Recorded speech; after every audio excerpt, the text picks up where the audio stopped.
עוד קדושתך. דוד המלך אמר, עומדות היו רגלינו בשערייך ירושלים. בשם ממשלת ישראל ברצוני לברך אותך בברכת ברוך הבא לארץ הקודש, לישראל ולירושלים בירתה הנצחית. Your Holiness, on behalf of the state of Israel, les paroles de bienvenue pour le pape Benoît XVI dans la ville de Jérusalem et spécialement en ce lieu où il se rend ce matin devant le mur occidental qu'on appelle familièrement le mur des lamentations. hundreds of millions of the faithful around the world uplift their eyes to this very spot. And today, especially, they are closely watching your pilgrimage to the Holy Land, the place where history came into being, where our forefathers and our prophets once lived and breathed. We stand here next to On rappelle le sens de ce lieu, ce mur occidental qui which was renewed worldwide in its prime. est un vestige du temple. C'est vrai que les pierres du haut sont plutôt récentes, datent de la reconstruction après la destruction totale de 70. Les pierres du bas du mur témoignent de l'ancien temple. Et spirituellement, ce mur est le cœur du judaïsme pour des raisons autant historiques que religieuses. Votre appel à tous les croyants à venir en pèlerinage à Jérusalem a beaucoup de sens et très important pour nous. Ici à Jérusalem, le passé et le présent existent en même temps. Its history, filled with events that changed the course of the world, blends with a view towards the future that will be better for us and particularly for our children. We welcome you and may we all have the privilege of seeing. Et puissions-nous tous avoir le bonheur de connaître la fraternité et le dialogue interreligieux qui nous mène à la paix et à la réconciliation. Peace in Jerusalem will bring peace upon the entire earth. For the millions who arrive in Jerusalem, their visit becomes a truly spiritual experience. Le secret de cette cité sainte, c'est qu'elle représente pour tous ces visiteurs une expérience spirituelle. A supreme, unforgettable experience, along with a prayer for better days that will be fully granted. I wish to close with the words of King David, poet of Psalms. Pray for the peace of Jerusalem. Those who love, you will prosper. Et l'on termine par la prière du roi David. Priez pour la paix de Jérusalem. On behalf of the Israeli government, I will grant you the present after we will leave. Thank you, Your Holiness. בספר מלכים א' פרק ח' Dans le livre des rois apparaît la prière du roi Salomon devant le temple. Salomon se tint devant le Seigneur face à tout le peuple. Et il dit, Seigneur Dieu d'Israël, il n'y a pas un Dieu aussi grand que toi au ciel et sur la terre. Toi qui gardes l'alliance pour tes serviteurs qui se tiennent devant toi. Tu as écouté la prière et la supplication de ton serviteur. Toi qui écoutes la prière de ton serviteur qui se tient devant toi. Veille sur cette maison, sur ce lieu au sujet duquel tu as dit « Mon nom sera là-bas ». Écoute ton serviteur quand il prie dans la direction de cette maison. Écoute les prières de ton peuple Israël qui se tourne vers ce lieu. Toi, tu écoutes et tu pardonnes. Toute supplication qui remontera du cœur de tout homme, de tous tes fils d'Israël, tous ceux qui se tournent vers toi avec tout leur cœur en élevant leurs mains, écoute-les, pardonne-les et donne à chacun selon sa demande. Car toi-même, tu sondes et connais le cœur de tout être humain. Même celui qui n'est pas de ton peuple Israël et qui vient d'un pays lointain pour écouter ta voix et qui viennent ici et qui prient devant cette maison, écoute leurs prières du haut des cieux et réponds-leur. Pour que tous les peuples de la terre reconnaissent ton nom et te craignent. Car ton nom a été invoqué sur cette maison. Le Seigneur lui dit, « J'ai écouté ta prière et ta supplication. J'ai consacré cette maison que tu as bâtie. Mon nom habitera à cette maison et mes yeux veilleront sur elle. »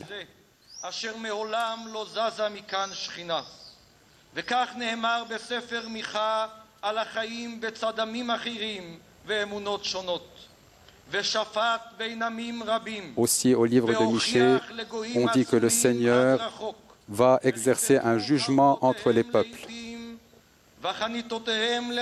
Et il va transformer leur épée en instrument de travail. Il transformera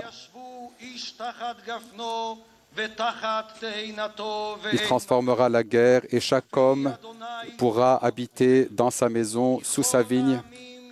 Tous les peuples vont chacun au nom de son Dieu, mais nous allons au nom du Seigneur notre Dieu, pour toujours. Et je termine avec les paroles d'Isaïe le prophète. Je les ferai venir à ma montagne sainte. J'accepterai toutes leurs holocaustes et leurs offrandes, tout ce qu'ils m'apporteront. À la place du cuivre, j'apporterai de l'or. À la place des pierres, je leur donnerai du fer. Je te donnerai comme garde la paix.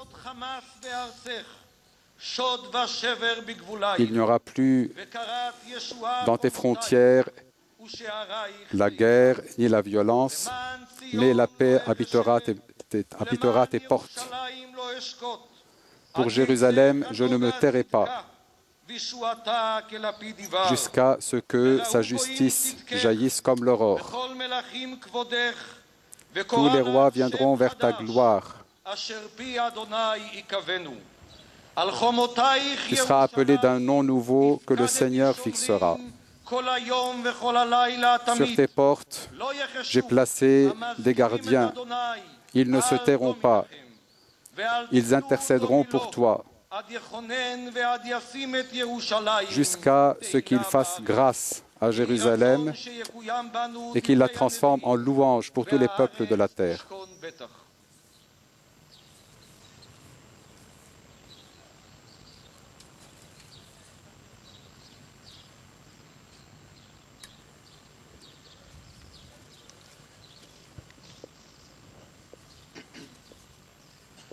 Tatus homini eo quod dixerunt mihi, in domum Domini ibimus, stantes iam sunt pedis nostri, in portis tuis Jerusalem. Le pape est en train de lire le psaume sur Jérusalem. Quelle joie quand on m'a dit, nous irons à la maison du Seigneur. Maintenant, notre marche prend fin devant tes portes, Jérusalem.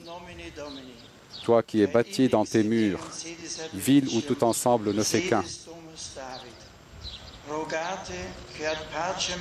Priez pour la paix de Jérusalem.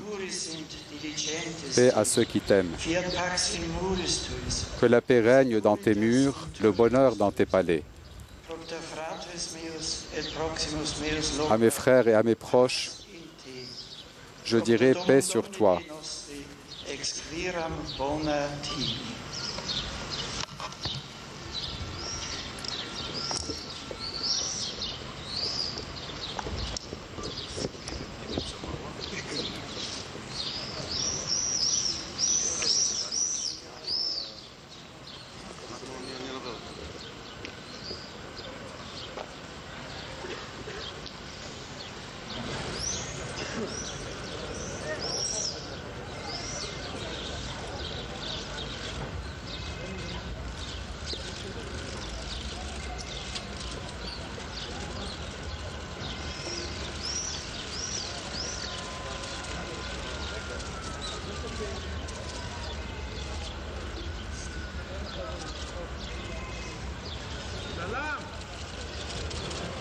TV Channel 1. TV Channel 1.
Le pape Benoît XVI qui se recueille longuement devant ce mire occidental dans lequel vous l'avez vu glisser un papier sur lequel est écrite une prière. Il réitère ainsi le geste posé lors du pèlerinage de l'année jubilaire 2000 par son prédécesseur, le pape Jean-Paul II. Dieu éternel, lors de ma visite à Jérusalem, ville de la paix, maison spirituelle pour les juifs, les chrétiens et les musulmans, je porte devant toi les joies, les espoirs, les aspirations, mais aussi les tentatives, les souffrances, la douleur de tout ton peuple à travers le monde. Dieu d'Abraham, d'Isaac et de Jacob, entends l'appel des affligés, de ceux qui sont dans la peur. Envoie ta paix sur cette terre sainte, sur le Moyen-Orient, sur toute la famille humaine. Apaise les cœurs de tous ceux qui invoquent ton nom. Conduis-les à prendre humblement le chemin de la justice et de la compassion. Le pape qui salue maintenant quelques-unes des personnalités présentes. Il va se rendre dans un instant au siège du grand rabbinat d'Israël pour un entretien, une visite de courtoisie avec le grand rabbin ashkénaze et le grand rabbin séfarade de la ville sainte.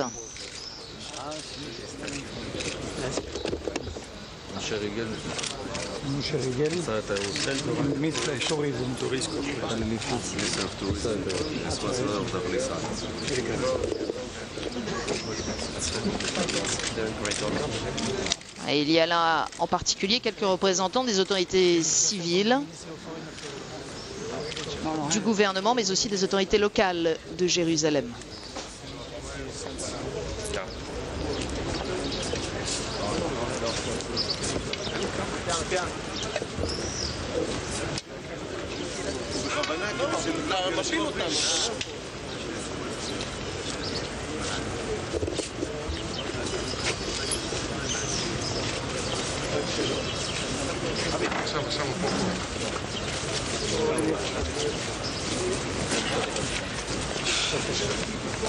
חיים, אנחנו בדרך אליך. יכול למס. זה שלום לך. אתה עומד את ישראל.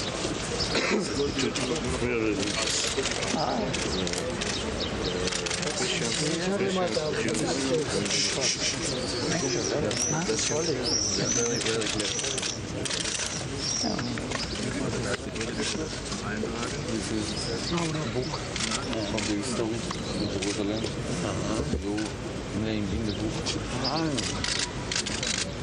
The touching stones בבקשה, לתת את זה לנציג של העתיד.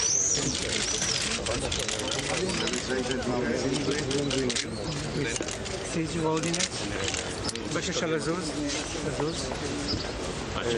קצת פוליטי. כן. אני חושב שהביקור כאן הוא ביקור באמת...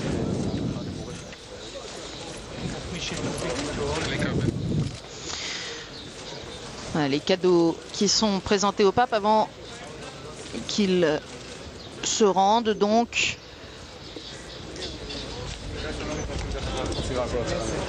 en voiture au siège du grand rabbinat.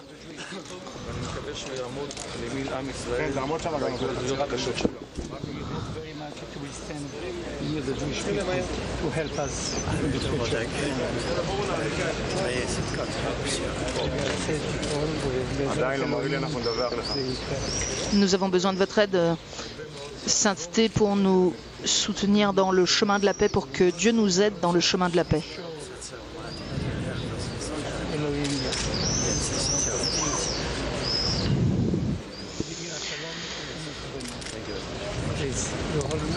Voilà, on se retrouve donc dans quelques minutes pour retrouver Benoît XVI au siège du grand rabbinat de Jérusalem.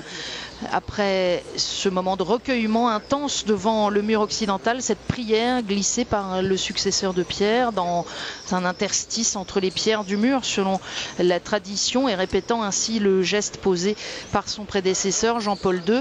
Et puis on ne l'a pas vu en image, ça n'était pas possible ici que la télévision israélienne notamment puisse filmer, mais sachez que le pape ce matin a été le premier pape à entrer dans la mosquée du Dôme du Rocher. Il a été accueilli par le grand mufti de Jérusalem, Mohamed Hussein, et il a appelé les musulmans à surmonter les conflits du passé et ouvrir la voie à un dialogue sincère entre les religions. Voilà, on se retrouve dans quelques minutes. À tout de suite.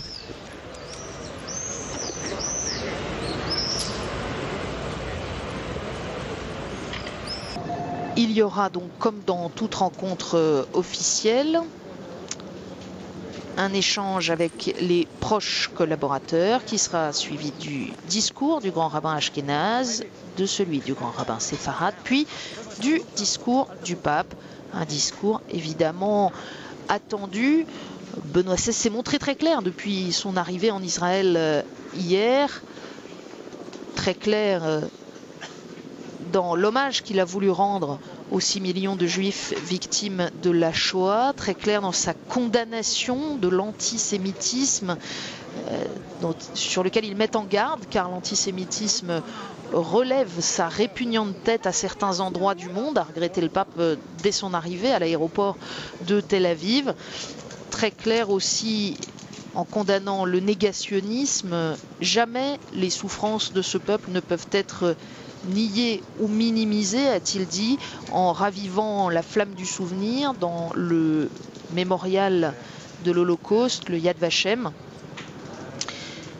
Pour autant, c'est vrai qu'ici, la nationalité allemande de Benoît XVI, son âge, il appartient à la génération qui a connu la guerre, avait créé quelques attentes, et les médias israéliens marquent ce matin une relative déception. Benoît XVI s'est montré ferme dans sa condamnation du négationnisme et de l'antisémitisme, mais il n'a pas évoqué la responsabilité de l'Allemagne devant l'histoire, la nature du régime nazi. Il ne s'est pas exprimé en tant qu'Allemand. Et ainsi, le rabbin Israël Merlo, qui est le président de Yad Vashem, a déclaré que pour lui, même si tout s'était bien passé, même s'il était reconnaissant au pape de la clarté de ses propos qui lèvent toute ambiguïté sur la question de l'antisémitisme, et bien néanmoins pour lui, il manquait quelque chose lors de la rencontre à Yad Vashem. Alors en même temps, c'est un peu l'histoire du verre à moitié plein ou à moitié vide selon la manière dont on a envie de le regarder. Parce que d'un autre côté, on aura pu noter l'intensité de la relation qui a existé hier au siège de la présidence de l'État hébreu à Jérusalem, le palais de Shimon Peres, l'intensité de la relation entre le président Peres justement et Benoît XVI. On a pu noter l'extraordinaire disponibilité de Benoît XVI et la bonne volonté de Shimon Peres se faisant le guide en quelque sorte, faisant découvrir au pape de Rome les fruits abondants cultivés dans cette terre promise. Et puis il y a eu des beaux gestes du pape. On peut penser par exemple au temps qu'il a pris après son entretien privé avec Shimon Peres et les autorités israéliennes, le temps supplémentaire qu'il a pris pour recevoir, en particulier pendant une quinzaine de minutes, les parents du soldat Gilad Shalit. Il s'agit, vous savez, de ce soldat de l'armée israélienne qui est détenu par le Hamas depuis plus de 3 ans. Et les parents du soldat Shalit ont demandé au pape de soutenir leur appel pour que leur fils soit libéré. Le pape a promis de se faire l'écho de cette demande lors de sa rencontre avec les Palestiniens. Il faut bien comprendre qu'il ne s'agit pas pour le pape de rentrer dans des enjeux politiques locaux extrêmement complexes. Ce n'est d'ailleurs pas pour cela qu'il est venu. Il ne cesse de le répéter. Il vient en croyant, en pèlerin.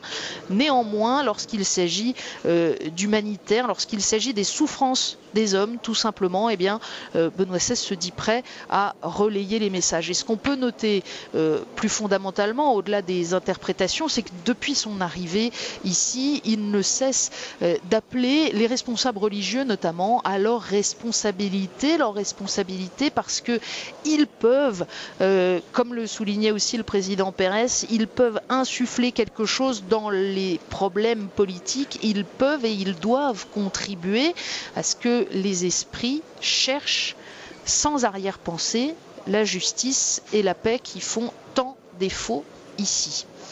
Alors bien évidemment, on le sent, le pape marche sur un fil. Les interprétations politiques de chacun de ces gestes ne manquent pas et les tentatives de récupération aussi. On a assisté à l'une d'entre elles en direct hier après-midi au centre Notre-Dame de Jérusalem lorsque le cheikh Tamimi, qui est président du tribunal islamique de Palestine, a pris la parole sans que cela ait été prévu. Il n'était pas sur le programme. Il s'est approché de la tribune, il a pris la parole pendant une dizaine de minutes en arabe et s'est lancé dans une diatribe particulièrement virulente contre Israël, appelant l'Église catholique et les chrétiens en général à s'unir avec les musulmans pour lutter contre Israël, et ce devant un pape passablement gêné pour la raison qu'il n'y avait pas de traducteur, que cette intervention n'était pas prévue et que donc le pape ne comprenait pas ce qui était en train de se dire. Le patriarche latin de Jérusalem, Monseigneur Toile, à plusieurs reprises a tenté d'arrêter poliment le cheikh Tamimi, mais évidemment son intervention n'est pas passée inaperçue, même si on peut noter qu'elle est assez unanimement condamnée ce matin, y compris par les responsables religieux musulmans. Le porte-parole du Saint-Siège, quant à lui, a précisé dans la soirée qu'il s'agissait typiquement d'une illustration de la négation du dialogue et que ce n'était pas avec des appels à la vengeance ou à la violence que l'on allait retrouver le chemin de la paix. Alors je rappelle qu'on est donc au siège du Grand Rabbinat de Jérusalem. Se trouvent ici principalement des personnalités religieuses, mais pas seulement. On a pu apercevoir tout à l'heure parmi les quelques personnes qui sont en train de s'entretenir en privé avec le pape Benoît XVI, le jeune maire de Jérusalem, qui aura fait beaucoup pour souligner l'importance de cette visite. Importance pour l'image de la ville sainte, importance aussi pour les pèlerinages qui apportent évidemment de l'oxygène économique à Jérusalem et dont le maire de Jérusalem rappelait qu'ils étaient tout simplement essentiel. Il disait à la presse son espérance que, voyant que le pape lui-même avait pu se rendre dans les lieux saints, les pèlerins qui hésiteraient à y venir se sentiraient pleinement rassurés. Il a voulu redire en tout cas que Jérusalem se voulait ville ouverte aux croyants de toutes les religions. Un message maintes fois répété devant la presse internationale. Un message qui parfois agace du côté des chrétiens locaux qui se plaignent en particulier de leur difficulté à circuler et à obtenir les autorisations nécessaires pour se rendre justement sur les lieux saints de Jérusalem lorsqu'ils sont du mauvais côté du mur.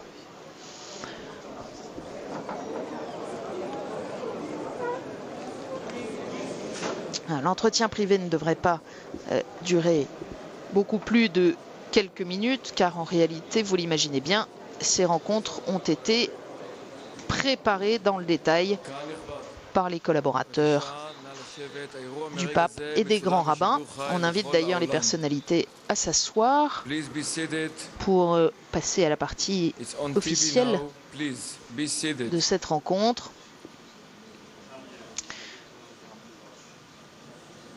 Un mot pour vous dire, si vous n'avez pas en tête le programme du pape, qu'il se rendra après cette rencontre au Cénacle, tout récemment rénové d'ailleurs, pour la prière du Regina Coeli avec les ordinaires de Terre Sainte.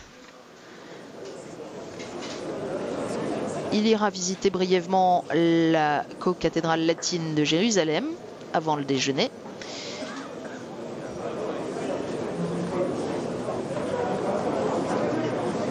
Et puis on le retrouvera, et c'est évidemment un moment central de cette journée, on le retrouvera pour la messe cet après-midi, la première messe de Benoît XVI en Israël. Il y en aura 3 au cours de cette semaine.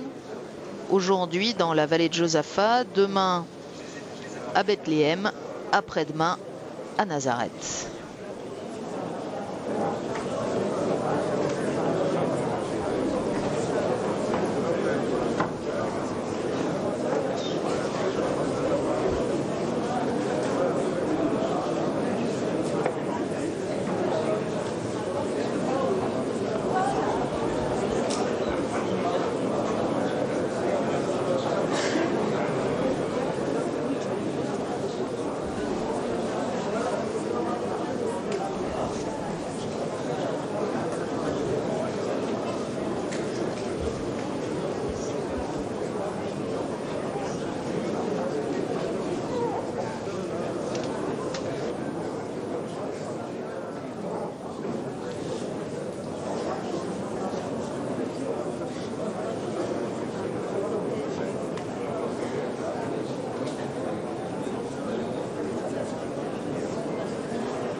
Voilà, Jérusalem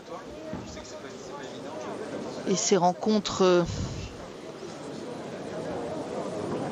des différentes religions qui se succèdent. Jérusalem, la patrie spirituelle des Juifs, des chrétiens et des musulmans, comme le pape l'a écrit dans sa prière déposée au mur occidental, dans laquelle il demande à Dieu d'envoyer la paix sur cette terre sainte, sur le Moyen-Orient et plus largement sur toute la famille humaine.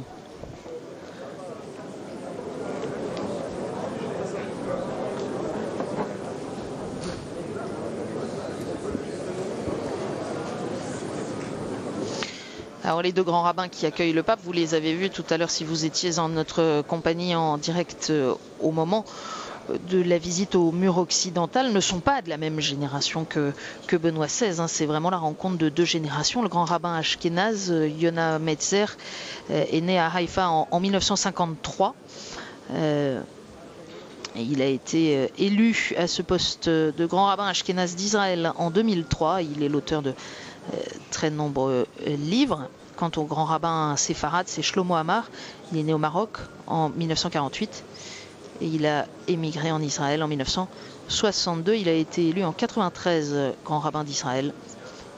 Lui aussi a beaucoup écrit, en particulier des articles.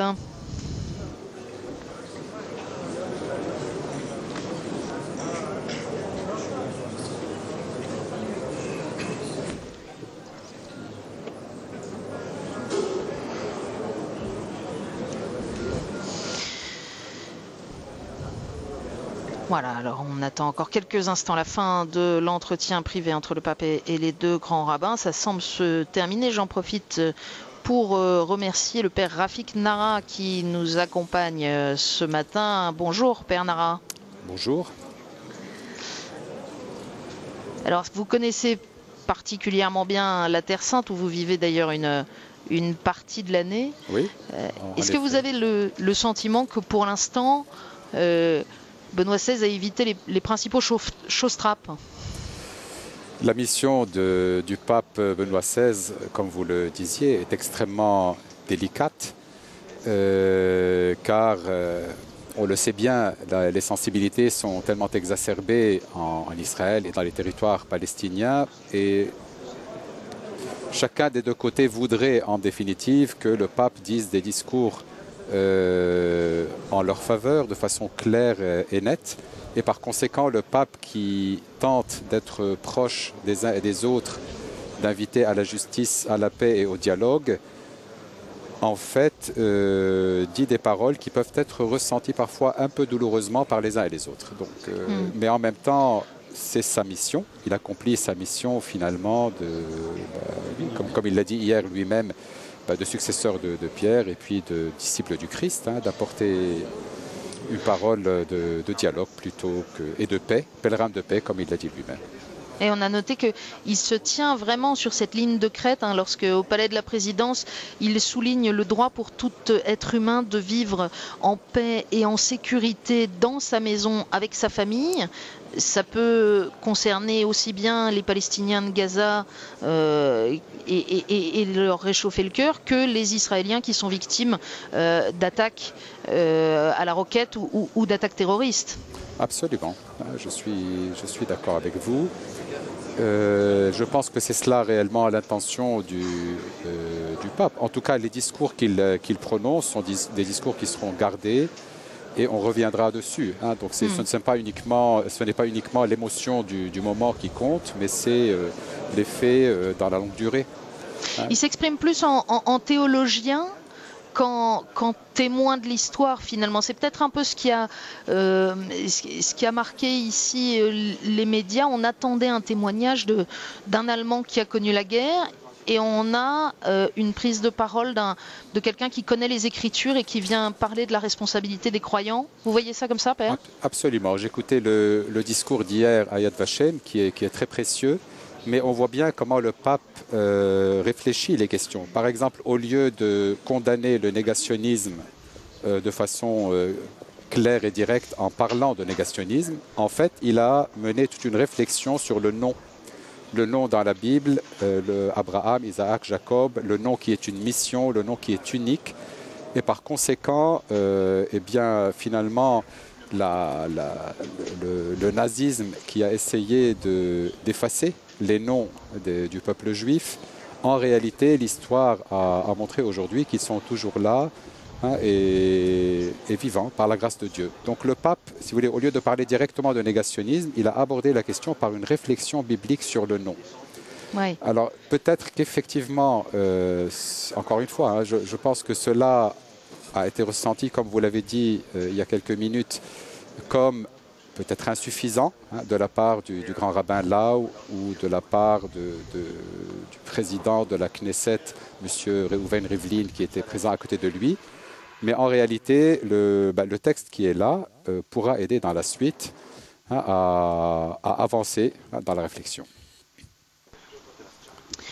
Peut-être aussi, Père Nara, que dans ce choix qu'a fait Benoît XVI, on retrouve quelque chose d'assez systématique chez lui lors de ses déplacements ou lors de ses rencontres avec des communautés particulières, qui consiste à délivrer une parole qui ne soit pas strictement circonstancielle, liée au jour de la rencontre, au lieu de la rencontre, mais plutôt un enseignement qu'il laisse aux communautés qu'il rencontre, une lectio du professeur Ratzinger, mais c'est sur ce dialogue-là qu'il veut entrer dans la durée.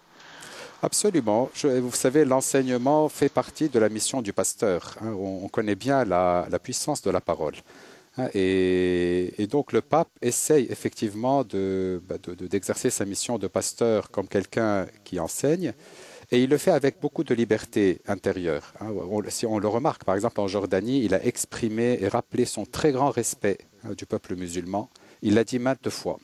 Ce qui ne l'a pas empêché, par exemple, quand il était au Mont Nebo, qu'il évoquait la figure de Moïse, de rappeler le lien inséparable entre l'Église et le peuple juif, ce qui peut-être n'a pas d'ailleurs été ressenti très positivement par le monde musulman local, mais en même temps, vous voyez, il essaye de parler librement en pasteur qui essaie de faire avancer. Voilà, alors c'est difficile, c'est un chemin épineux. Alors Père, en attendant la fin de l'entretien privé entre le pape et les deux grands rabbins, un mot tout de même, parce que ce qui est assez frappant pour nous, c'est que, même s'il y a à cela des explications logiques, mais depuis l'arrivée du pape en Israël hier, on ne parle pas beaucoup des chrétiens. Des chrétiens locaux, oui, vous avez bien raison. Je me faisais aussi cette réflexion-là, et les chrétiens qui sont là-bas, vous voyez, c'est un peu comme le grain de blé tombé en terre. Vous voyez, c'est vraiment très petit et en même temps, c'est très important, c'est évangélique d'une certaine manière.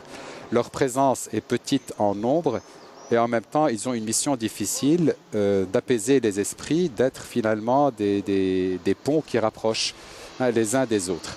C'est une mission qui est difficile et le pape va là-bas, vous voyez, d'abord, bien sûr, pour encourager les chrétiens à rester, pour qu'ils puissent assurer cette mission-là, mais en même temps, il ne veut pas se concentrer uniquement sur la petite communauté, mais il veut encourager la petite communauté des chrétiens à exercer leur mission, à savoir d'être aussi des hommes et des femmes ouverts aux autres, qui ne vivent pas dans la peur, mais qui se donnent qui se donnent, somme toute, aux autres pour les aider à trouver la paix, à vivre ensemble. Et qui expriment en même temps leurs convictions, qui font entendre la voix du Christ là où il se trouve. Est-ce que les chrétiens locaux attendent tout de même cette messe, par exemple, de cet après-midi ? Il est évident que les chrétiens locaux ont besoin de ressentir aussi la solidarité des chrétiens partout dans le monde avec eux. Parce qu'ils sont petits et ils vivent dans des conditions difficiles. Par conséquent, le fait que le monde entier regarde, si vous voulez, l'église de Jérusalem, l'église de Galilée, l'église de Bethléem, les fortifie dans leur foi. Et il est évident que la parole du pape, pasteur suprême, qui, comme vous dites, qui les invite à ne pas avoir peur de témoigner de leur foi chrétienne, les encourage et les affermit, et les confirme dans leur mission. Alors manifestement la partie strictement confidentielle de l'entretien a pris fin, puisque l'on a fait rentrer à nouveau les caméramans et les photographes, des photographes un peu bruyants tout à l'heure devant le mur occidental qui s'interpellaient les uns les autres, tandis que le pape se recueillait lui en silence devant le mur.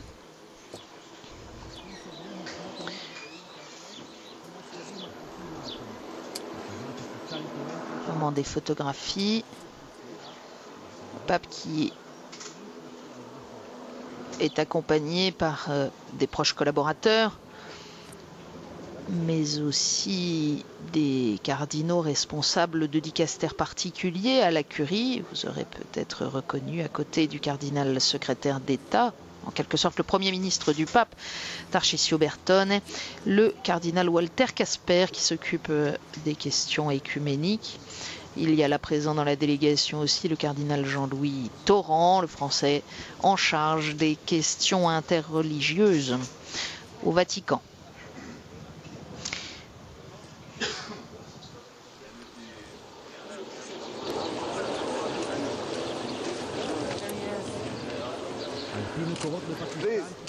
Et évidemment, la communication sur des sujets déjà difficiles n'est pas arrangée par la multitude des langues utilisées. Le pape lui-même rappelait en riant hier que son anglais était assez faible. Et c'est pourtant en anglais qu'il doit saisir et comprendre les traductions qu'on lui donne de ce qui lui est dit en hébreu.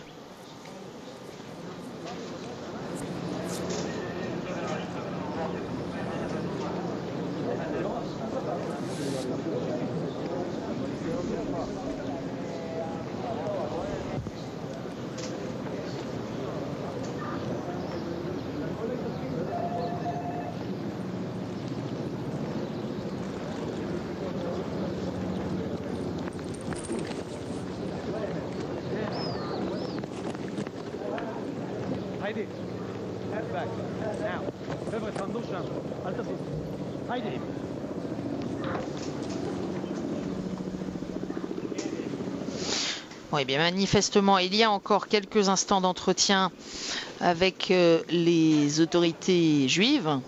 Père Rafik Nara, on parlait des chrétiens à l'instant. Le pape, dans chacune de ses interventions générales depuis hier, a insisté beaucoup sur la liberté de circulation pour les croyants, sur la possibilité d'aller sur les lieux saints. Ici, c'est parfois difficile pour des chrétiens locaux d'aller prier là où ils le souhaitent. Il est évident que pour des raisons politiques, il est très difficile de se déplacer dans le pays. Tous ceux qui vivent dans les territoires palestiniens ou encore plus dans la bande de Gaza et qui veulent venir prier à Jérusalem, eh bien c'est extrêmement difficile. Ou même les habitants de Gaza qui voudraient aller à Bethléem, c'est la croix et la bannière. Donc là, par exemple, on nous parlait des 120 demandes d'autorisation pour des chrétiens pour venir de Gaza à Bethléem. Eh bien, il y a eu 120 demandes et il y a eu 95 autorisations de donner. Je ne pense pas que ces difficultés de déplacement ont une raison religieuse. Soyons clairs là-dessus. Ce n'est pas parce qu'on veut empêcher les chrétiens d'exercer leur foi chrétienne. Ce n'est absolument pas la raison. C'est parce que quand on est palestinien dans les territoires, on ne peut pas accéder à l'autre côté du mur sans toute une série d'autorisations. Exactement. Hélas, on soupçonne donc tout Palestinien d'être un homme dangereux. Et tout cela, en fait, somme toute, quand on arrive dans le pays et on voit le mur de pierre symbolise finalement, en réalité, ce mur entre les personnes.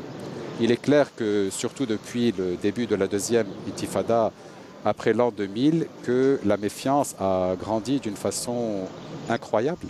La situation était différente, en réalité.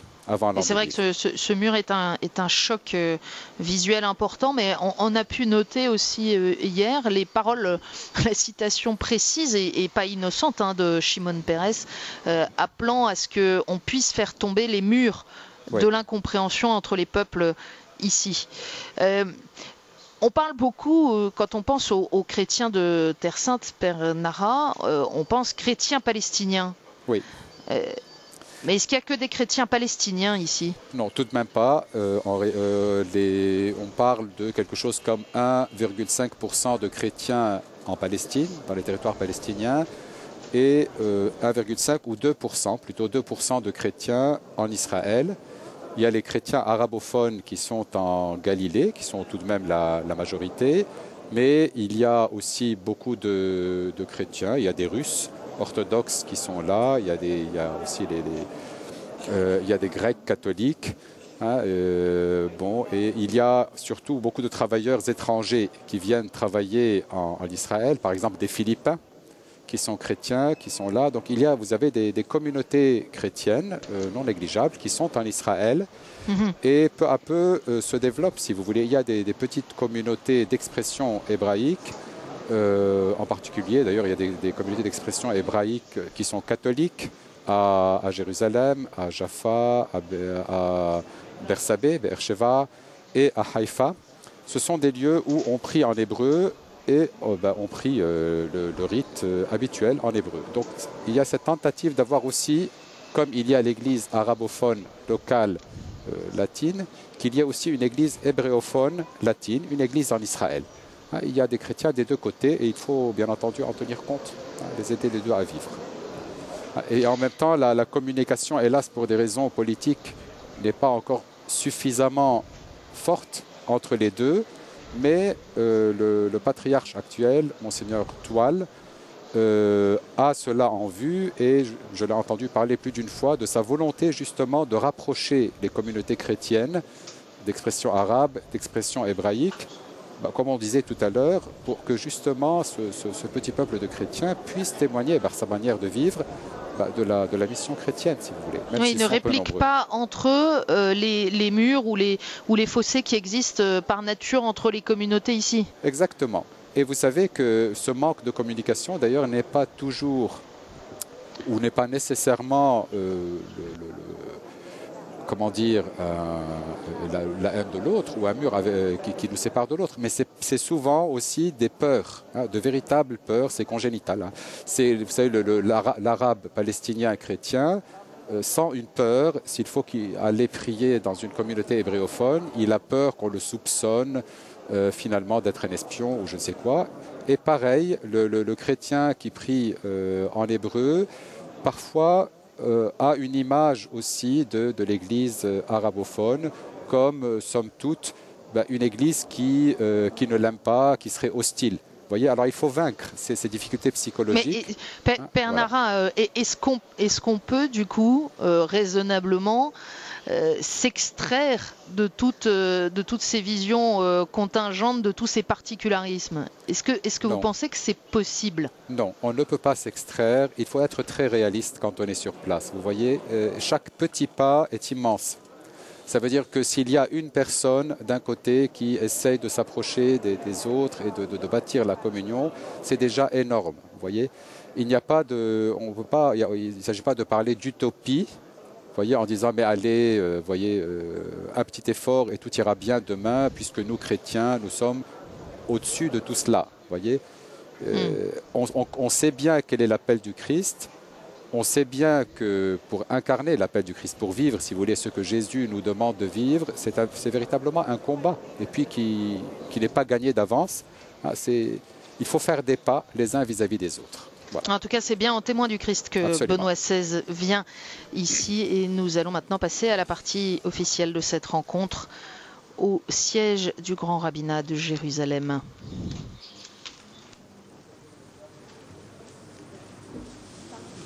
הם סיימו את הפגישה שלהם, פליז, ראי. שהם ישבו, אתם צריכים לשמוע.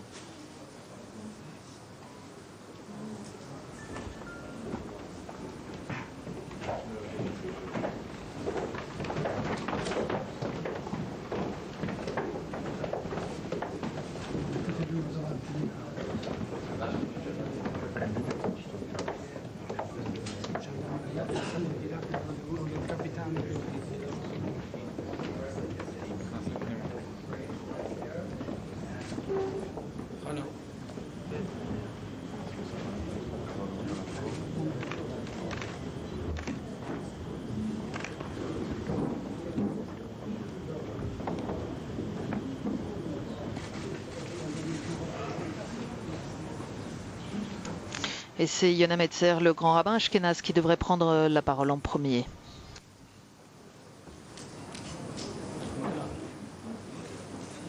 כולם לשבת בבקשה, please be seated.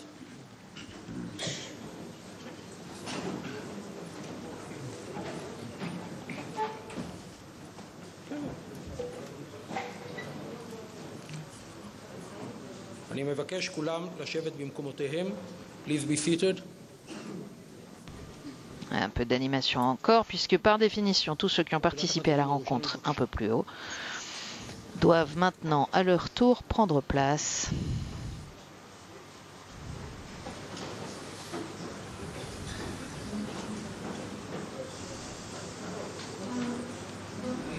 בנימין.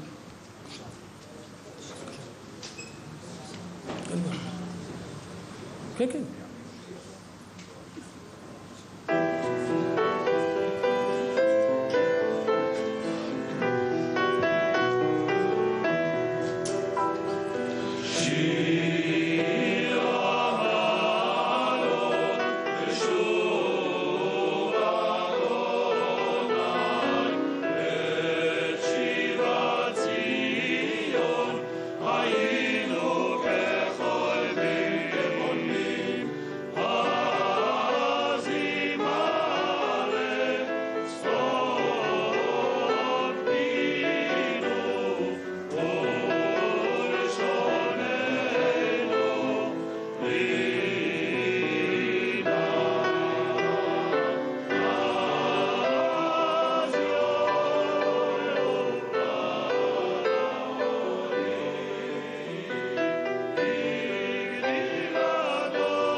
Nous venons d'entendre chanter donc le psaume 126-125 quand le Seigneur ramena les captifs à Sion.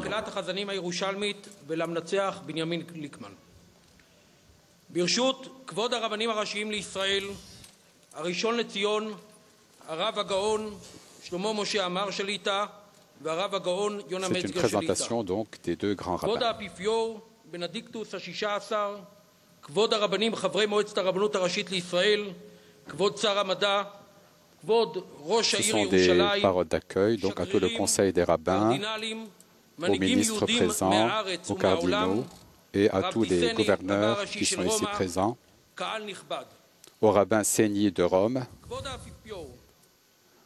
votre sainteté le pape, bienvenue celui qui vient en Israël, la terre sainte. Il y a 10 ans, le pape Jean-Paul II avait siégé ici avec les grands rabbins et on avait décidé la création d'une commission commune pour travailler donc entre le Vatican et Israël pour mener une réflexion historique.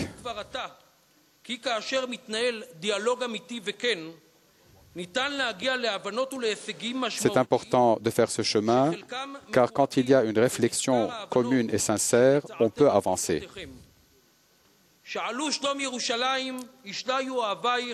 Appelez la paix sur Jérusalem, dit le psaume, que la paix règne dans tes murs, le bonheur dans tes palais.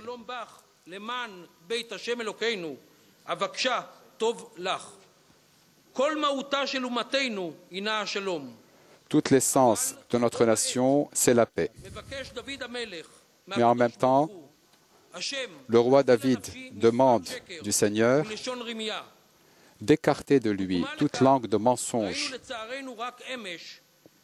Nous avons vu, hélas, déjà hier, cet incident du cheikh musulman qui, au lieu d'adresser une parole de bienvenue, a adressé des paroles qui nous ont blessés, à nous juifs. Et par conséquent, cet incident a été aux yeux du monde la révélation de cette grande difficulté que nous avons à vivre avec nos voisins.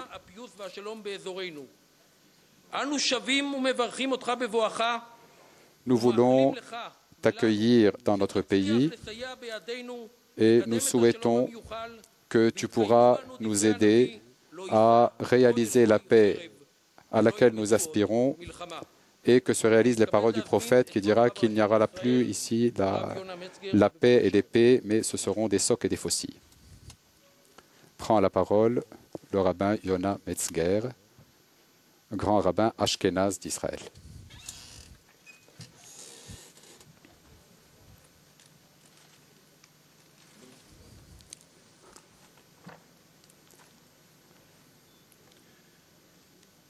כבוד אורחנו הנכבד, ראש הכנסייה, notre invité respectable, le chef de l'Église de la grande religion chrétienne dans le monde, cher grand rabbin Shlomo Amar, tous les représentants du rabbinat en Israël, le Rav Shari Yeshuv de Haïfa, le ministre de l'Éducation, les représentants des grands gouverneurs du monde, cardinaux,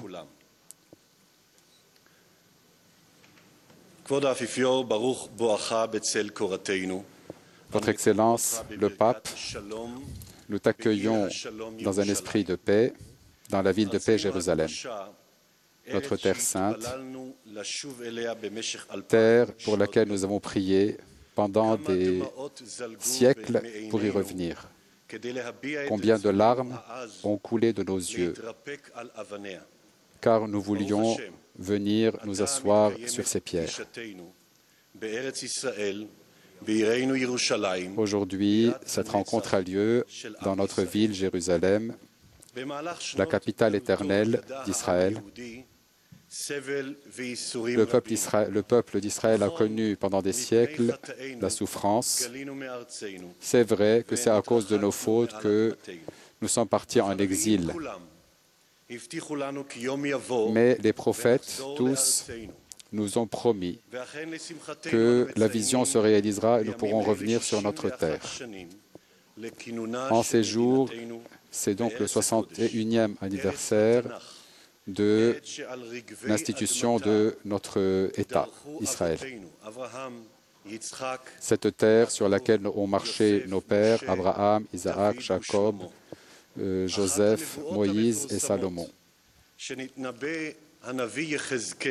Une des prophéties importantes, c'est la vision d'Ézéchiel sur les ossements desséchés.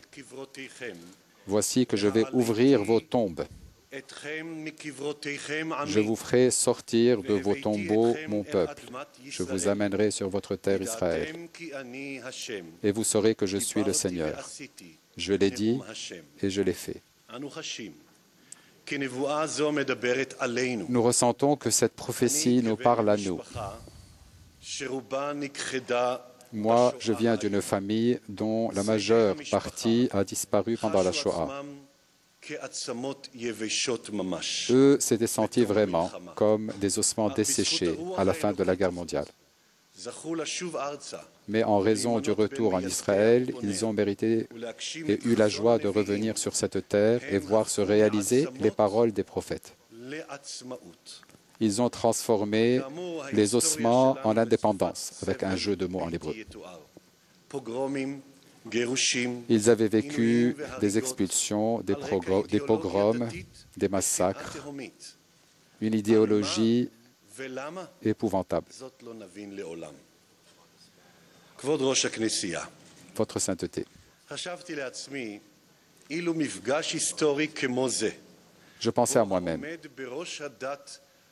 Si une rencontre comme celle-là se rencontrent donc les têtes de la religion juive et chrétienne, si cette réunion avait eu lieu de longues années auparavant, combien de sang aurait été épargné? Sur le fond de ces sentiments, je dois être reconnaissant que vous avez empêché donc de l'évêque négationniste de revenir à l'Église, Williamson. Car sinon, il y aurait eu un message d'encouragement au président de l'Iran, négationniste, et qui fait des déclarations voulant détruire notre État. Nous te remercions de rappeler que l'antisémitisme est un péché non pas seulement contre les Juifs, mais contre le monde entier. Nous savons que vous êtes un collaborateur, vous avez été un collaborateur du pape Jean-Paul II et que vous marchez sur les mêmes sentiers. Lui-même avait demandé pardon du peuple juif de la souffrance que nous avons éprouvée pendant les siècles et du devoir des chrétiens de vivre dans la fraternité avec nous. Aujourd'hui, c'est un jour saint pour notre peuple, c'est la fête de Lag BaOmer, la fête du rabbin Shimon Bar Yochai qui a vécu il y a 2000 ans, un sage juste, qui avait été persécuté par le pouvoir romain de l'époque, car il avait osé parler contre le pouvoir.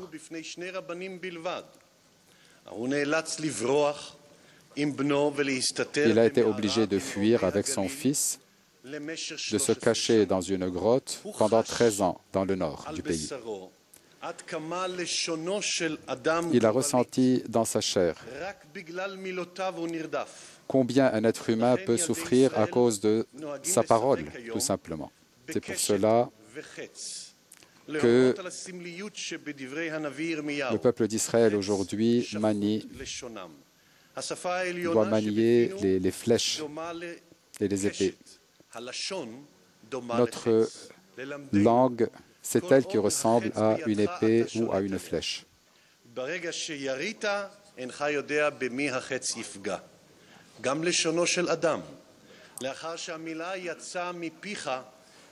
La parole de l'homme est en effet une flèche et une épée. Quand tu la lances, tu ne sais pas qui elle atteindra et comment. Rabbi Shmuel HaNagid, qui a vécu en Espagne et qui était un ami du sultan musulman, était sorti pour se promener ensemble. Un musulman est passé devant eux et il commençait à maudire le rabbin. Et il lui a dit, il faut que tu coupes sa langue. Quelques années plus tard, le même musulman est passé et cette fois-ci, au lieu de dire qu'il faut couper la langue du rabbin, cette fois-ci, il l'a béni.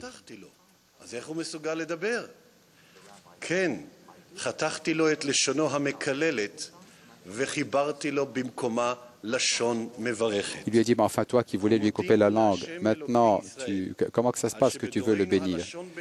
Qu'est-ce qui se passe? Alors il a dit, je lui ai coupé sa langue qui maudissait et je lui ai donné à la place une langue qui bénit. Et nous aussi, nous devons demander que le Seigneur nous donne une langue qui bénit.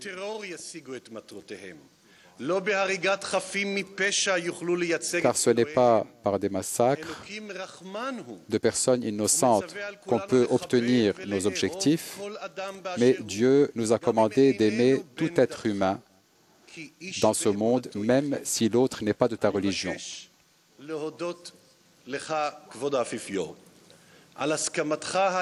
Je voudrais vous remercier, Votre Sainteté le Pape, car l'Église à la tête de laquelle vous siégez a accepté d'avancer dans ce dialogue mutuel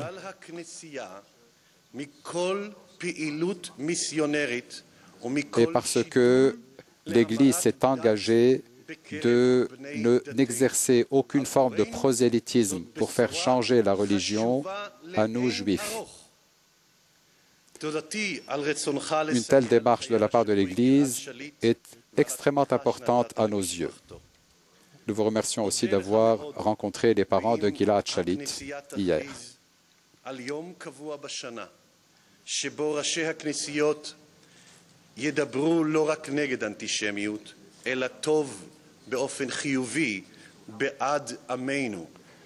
Nous serions heureux que les églises se rencontrent, qu'elles fixent un jour par an, non pas seulement pour parler contre l'antisémitisme, mais pour parler en faveur de notre peuple, car la parole qui bénit est efficace.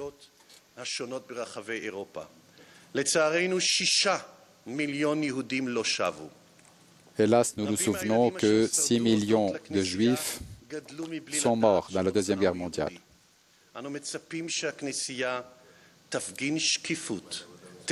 Nous attendons de l'Église qu'elle pratique la transparence.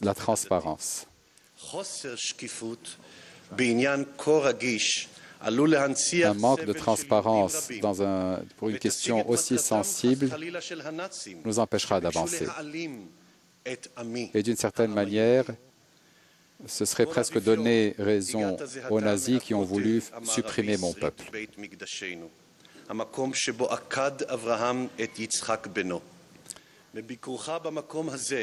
Ce matin, vous avez visité le lieu où, selon la tradition, Abraham a voulu offrir son fils Isaac, c'est-à-dire c'est le lieu du temple qui est aujourd'hui le dôme du rocher.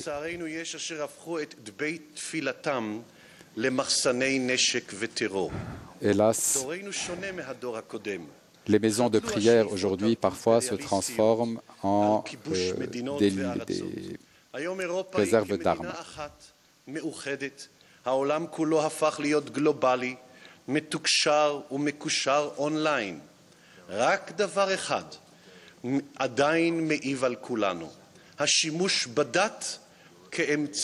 Notre monde est un monde qui communique aujourd'hui. Mais il y a une seule chose qui nous empêche de vivre ensemble, c'est cette haine, justement. la haine entre les personnes de religions différentes.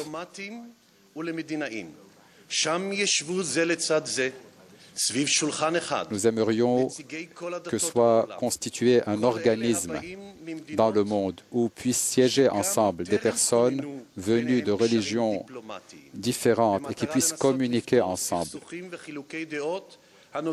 Et qu'il y ait même une dimension diplomatique à cela pour aider les pays à vivre ensemble dans le dialogue.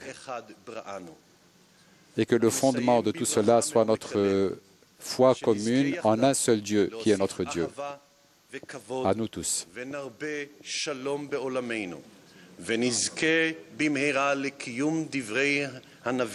Puisse le Seigneur nous donner la paix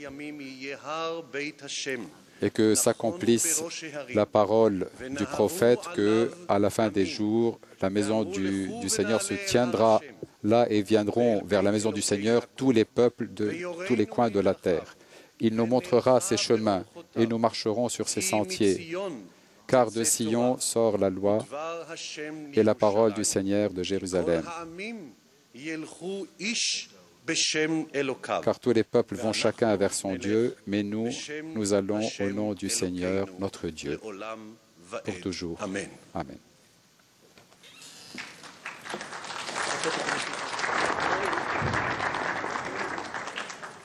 תודה רבה לרב הראשי, הרב הגאון, הרב יונה מצגר שליטה. אני מתכבד עכשיו להזמין את הראשון לציון, הרב הראשי, הרב הגאון, הרב שלמה משה עמאר. Maintenant, j'invite le rabbin Shlomo Amar, rabbin séfarade.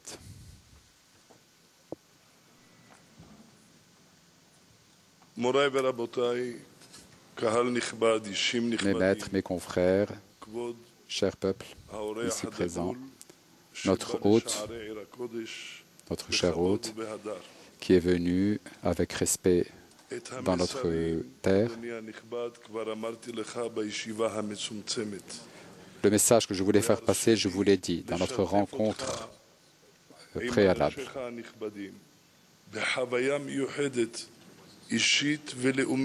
Je voudrais vous partager une expérience personnelle et nationale. Une expérience qui dit: je voudrais vous partager ce que nous ont déjà dit les prophètes depuis longtemps, à savoir que ce peuple, le nôtre, est un peuple qui est frappé et persécuté. Il n'y a pas un peuple qui a été persécuté comme le nôtre. Il n'y a pas eu d'époque où nous n'avons pas été persécutés. Il n'y a pas d'un seul peuple qui n'a pas essayé de montrer sa force en nous persécutant.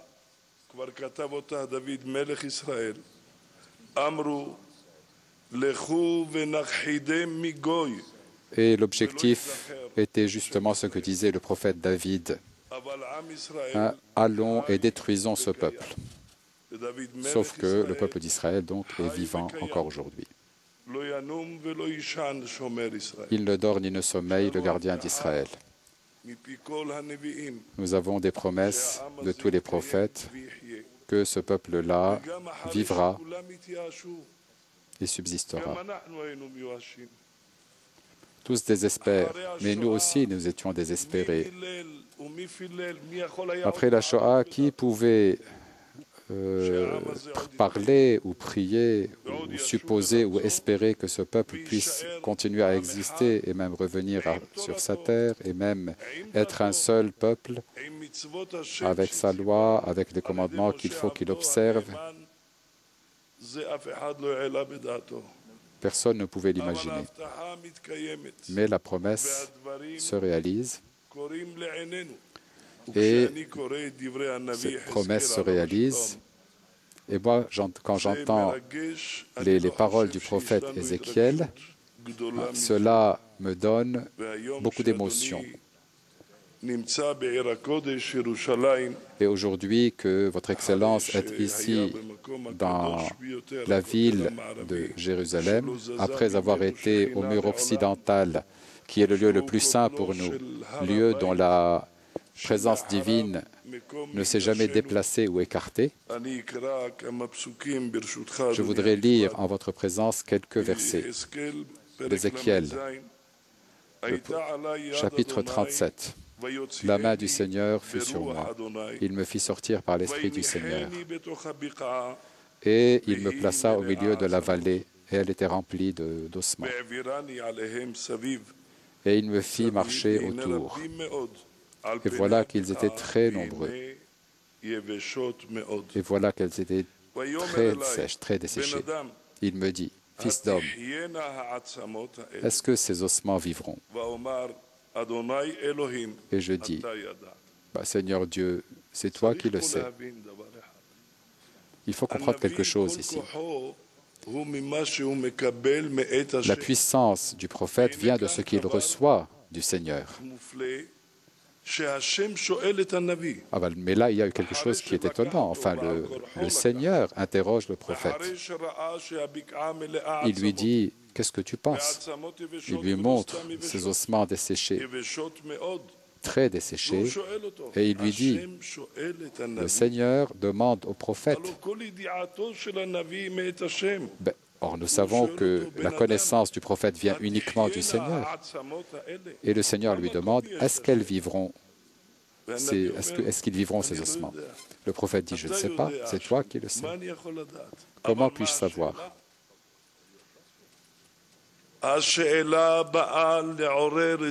Mais pourquoi il y avait cette question? La question venait pour éveiller le prophète. C'était pour éveiller son attention sur le fait que ces ossements desséchés dont tout le monde avait désespéré dans le monde, dont le peuple avait désespéré. Et le Seigneur lui dit justement, est-ce qu'elles vivront? Est-ce qu'elles revivront? Est-ce qu'ils revivront ces ossements? Y a-t-il une quelconque espérance pour ce peuple? Pourra-t-il se redresser sur ses pieds? Pourra-t-il revenir sur sa terre? Peut-il espérer encore quelque chose? Et là-dessus, le prophète répond, « Moi, je ne sais pas, c'est toi qui le sais. »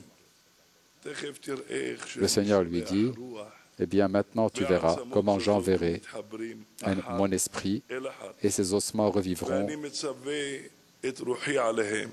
et elles se réuniront à nouveau. Elles se couvriront de peau, de ligaments. Et à la fin, ils se redresseront et ils bougeront, ils marcheront. » Et le prophète voit cela de ses yeux. Il voit cette réalité que personne n'aurait pu imaginer. Et alors le Seigneur dit au prophète, il me dit, « Fils d'homme », le Seigneur lui dit, « Ces ossements, c'est le peuple d'Israël. Ils disent, nos ossements sont desséchés, notre espérance est finie. » Il lui dit, « Eh bien, ces ossements, c'est la maison d'Israël, qui disent justement, nous sommes desséchés, mais moi, je vais envoyer mon esprit. » Et nous qui avons ce privilège de vivre cette période et d'être à Jérusalem et dans la terre d'Israël, nous voyons ce que le prophète avait vu dans la vision des ossements desséchés. Nous le voyons en grand. Nous voyons comment ce peuple se tient sur ses pieds et qu'il est en train de former une peau et des ligaments, de se fortifier. Et il observe la loi, notre loi religieuse.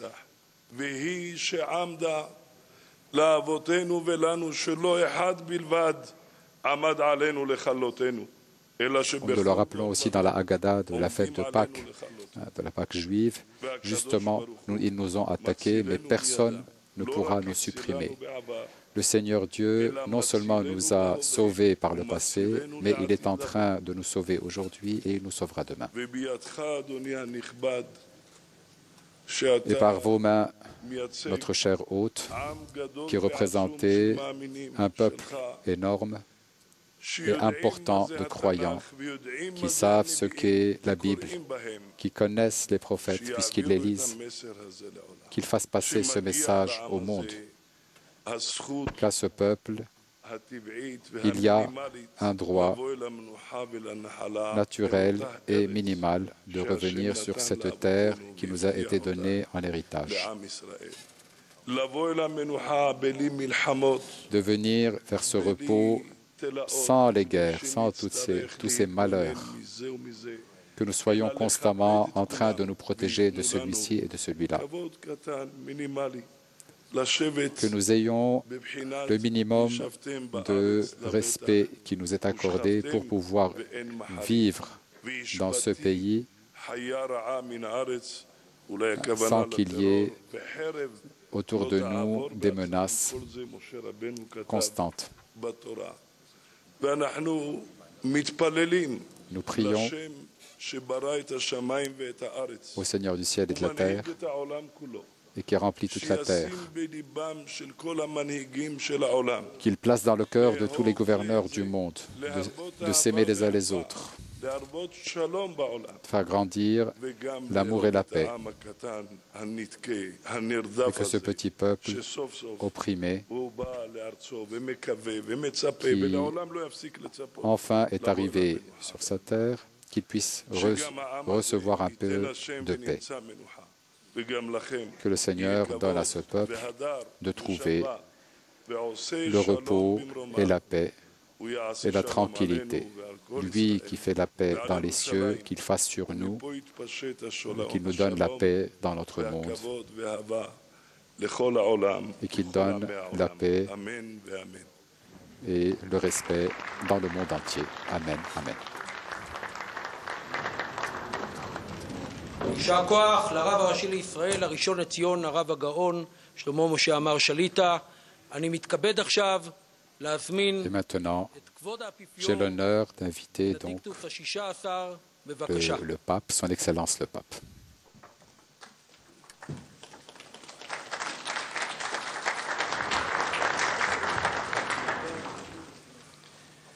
Distinguished rabbis, Messieurs les grands rabbins, chers amis, je suis reconnaissant de m'avoir invité à visiter Eshal Shalomo et à vous rencontrer durant mon voyage en Terre Sainte en tant qu'évêque de Rome.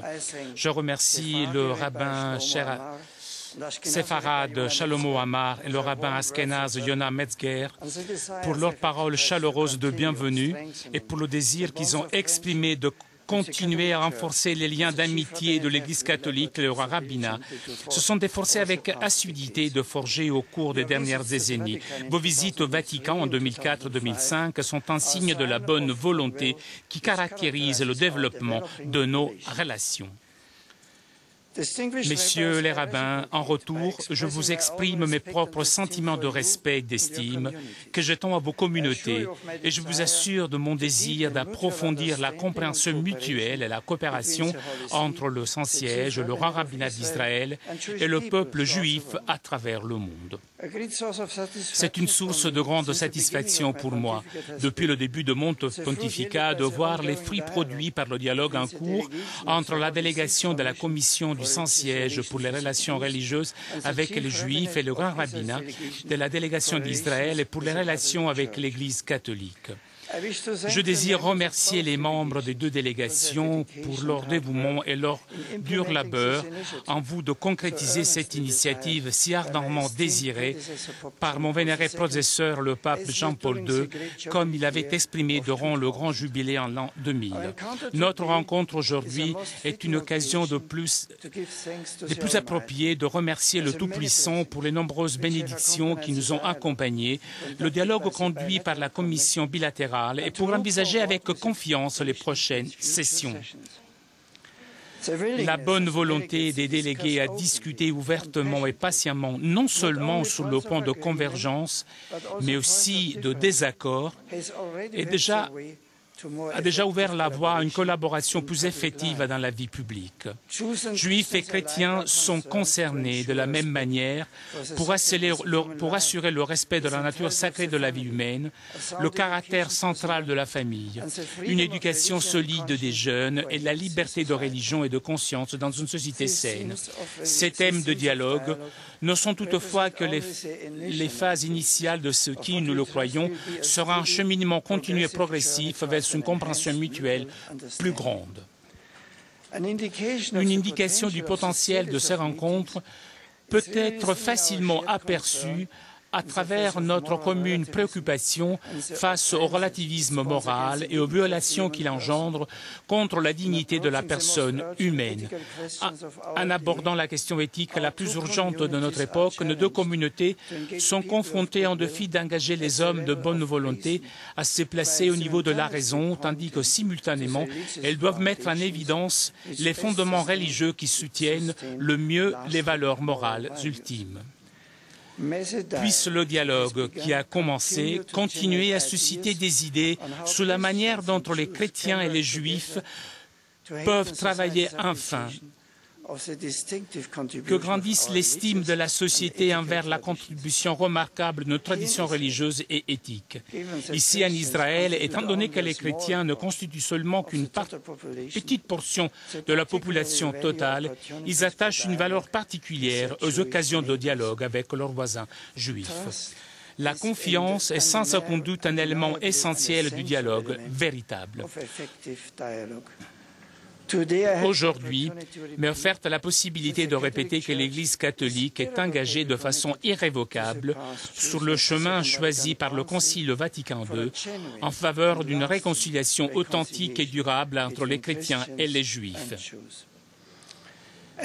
Comme Nostra Aetate le dit clairement, l'Église continue de valoriser le patrimoine commun aux chrétiens et aux juifs et désire une compréhension mutuelle et un respect toujours plus profond à travers les études bibliques et théologiques comme à travers les dialogues fraternels.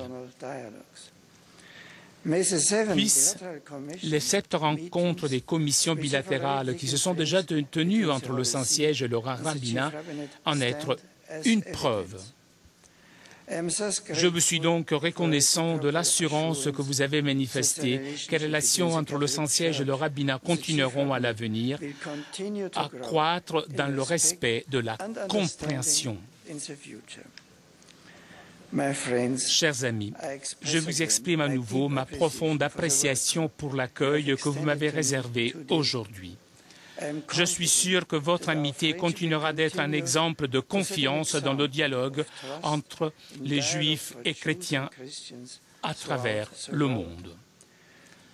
En regardant les réalisations accomplies jusqu'à présent et en tirant notre inspiration des Saintes Écritures, nous pouvons regarder l'avenir avec confiance concernant la coopération toujours plus ardente entre nos communautés, ainsi qu'avec toutes les personnes de bonne volonté, afin de dénoncer la haine et les persécutions à travers le monde. Je prie pour que Dieu, qui cherche nos cœurs et qui connaît nos pensées, continue à nous éclairer de sa sagesse afin que nous puissions suivre ses commandements, de l'aimer de tout notre cœur et de toute notre âme et de toutes nos forces et d'aimer notre prochain comme nous-mêmes. Je vous remercie.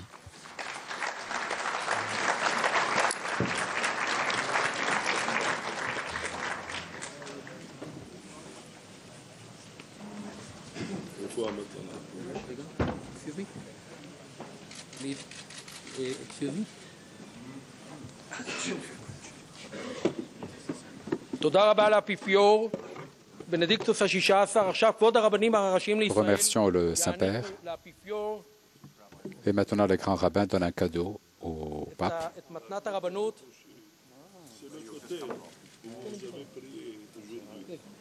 C'est apparemment donc le mur occidental, une représentation du mur. Ça,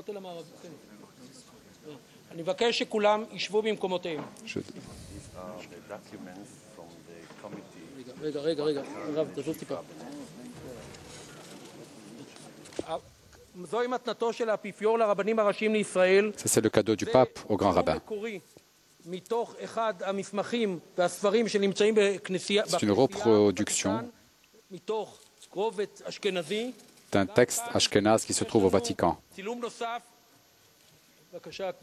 Et nous avons aussi une autre reproduction d'une collection séfarade du XIIIe siècle qui se trouve dans la bibliothèque du Vatican. Et le pape offre cela aux 2 grands rabbins, donc séfarade et ashkénaze.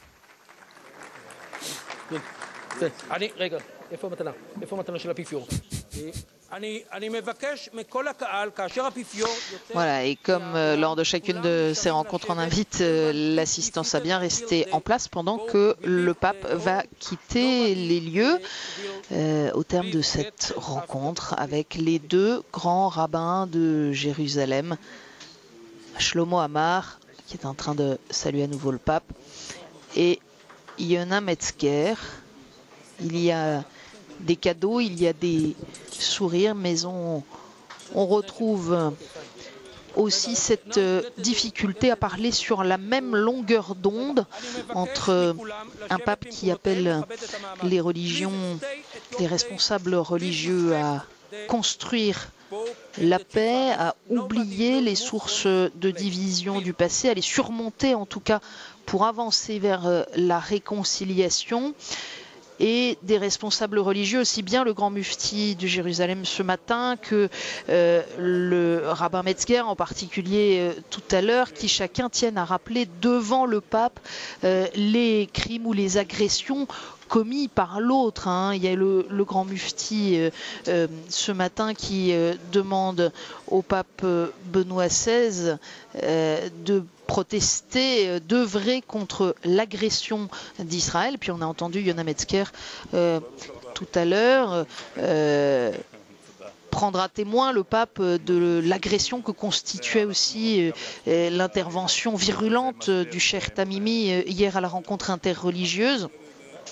On aura noté tout de même dans cette rencontre au rabbinat le soin apporté par les grands rabbins pour souligner qu'ils ont entendu le message de Benoît XVI en ce qui concerne la condamnation ferme, claire, nette de l'antisémitisme. Ça a été repris à plusieurs reprises. Le rabbin Metzger a même remercié Benoît XVI de s'être désolidarisé, d'avoir condamné les propos de Monseigneur Williamson, sans quoi d'ailleurs, a-t-il dit, il aurait pu y avoir une alliance entre un évêque négationniste et le président de l'Iran qui lui nie la création de l'État d'Israël. Donc voilà, la mise en garde contre les ennemis d'Israël prêts à s'allier pour nier au peuple juif le droit d'être là. C'est dire à quel point, comme nous le disions tout à l'heure, Père Rafik Nara, le pape marche sur une ligne de crête, mais lui va son chemin et continue de dire ce qu'il est venu dire.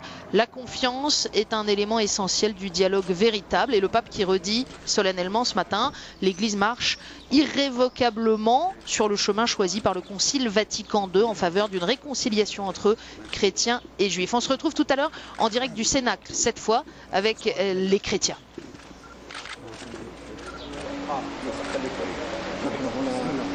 في المسجد